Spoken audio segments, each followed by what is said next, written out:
Right, everyone, Rare Ninja books. The Secrets of the Ninja by Ashida Kim and Ninja Secrets Invisibility. These have been given to me by David Conway. So, right, I'm in the caravan, as you guys knows. We're following, we're doing the house build, but everything has stopped. It's frozen for winter, and it is cold, ice cold. So I've got an Oodie on, whatever an Oodie is, and I've got to start the fire in a minute. The dog here won't let me go. He just wants to cuddle. So let's go through it. Ashida Kim. Now, Ashida Kim is still on the scene. He's still around. I think he's probably getting quite a bit older now, and because he's probably in his 30s back then, maybe late 20s, 30s. So he should be cracking on a bit now. And he did a series of books, many of which were with Paladin Press. Do you remember Paladin Press? I think they've gone under now, I think. Now, out of the two books, Ninja Secrets of Invisibility is the lesser one. Secrets of the Ninja is actually quite a good book, to be fair. And remember, when we look at these older books, we're looking in retrospect, looking back at the 80s. The thing I don't like about this is most of this one is martial arts, and I think it's a rehashing of some of the stuff in the other book. I think they did that in the 80s. Once they got to a certain point, they just rehashed stuff. So it's all right, but it was, you know, it's not one of his better books. However, Secrets of the Ninja I found really quite good, actually. Now it's got all, you know, he's got the kanji with, I assume, what are the correct stroke orders, or at least, you know, in the correct way. Not the brush strokes, but at least the order is correct. I think some of the brush strokes might be out. Yeah, I think some of them are, but the order is correct. And he goes through all the kanji and the kuji, which of course everybody loved kuji back then. You can at least see that, you know, he's a fit, healthy young lad at the time. It's difficult to find out how old people were in the past, because their hairstyles and everything were different. It makes them look older. There's actually a YouTube video about this. Right, so he goes into the Goton Po, individual movement. The good thing about this book is it talks about stepping, so the cross step, the different steps. He does do a lot of Chinese research and that sort of stuff. So he goes into the different types of steps within Chinese Kung Fu as well. I think a lot of it come over from, I think a lot of his research was from Chinese stuff. But, you know, it's quite good. What I did like is he doesn't wear the classic ninja mask, even though you could get hold of them. He actually wears a balaclava, and I think that adds to the individuality of it, because you're like, you know,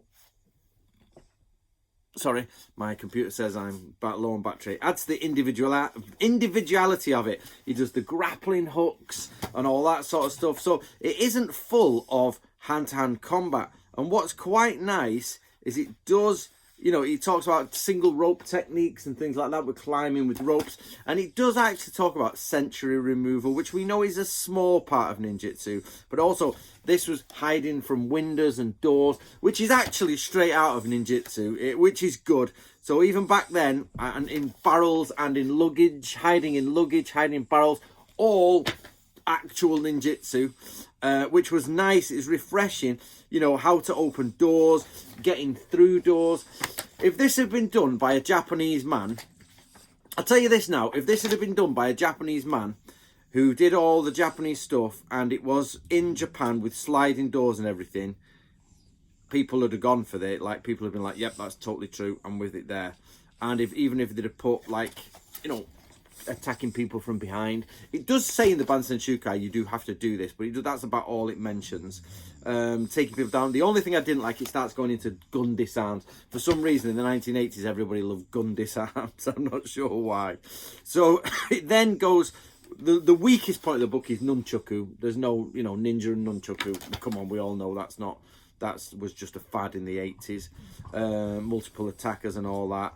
So I would say it. Then it goes into shuriken jutsu, and bypassing people and blinding powders. So I'm going to say a high percentage of this book could qualify as, you know, as an interpretation of historical ninjutsu. It really could. Some of it is clearly 80s inspired, and it is, you know, it's not badly written. It's a good written book. You know, it's just obviously a product of the 1980s, which all of these books are. So I'm going to give it to that one, Secrets of the Ninja. Far better than Ninja Secrets of Invisibility, but you never know. The publisher might have rehashed that. I'm not sure. It might just be in case, like I say, make some money. As far as I'm aware, Ashida Kim did not get all the royalties. Paladin Press, I think, were a bit dodgy, and I don't think he got all the royalties for everything. I think, though, if Ashida Kim is watching, you should re-put these up on print on demand on Amazon.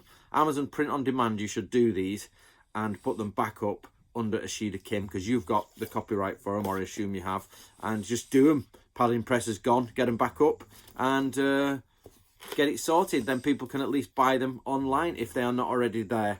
So get it done, Ashida, and enjoy the last bit of the Ninja love from fans around the world. Thank you again to David Conway for sending those. Also, Gabriel Ross has sent me some badges, but I've had to store them away because of the move and everything's going into storage bit by bit. These are going to go into storage now. So, and eventually, guys, we'll have the biggest Ninja book collection of the world. So please do, if you've got any old Ninja books, send them to me. We'll get them in the collection, and we'll make sure that, you know, we preserve them all for history. So please do send me any magazines, posters, toys, anything for the Ninja collection.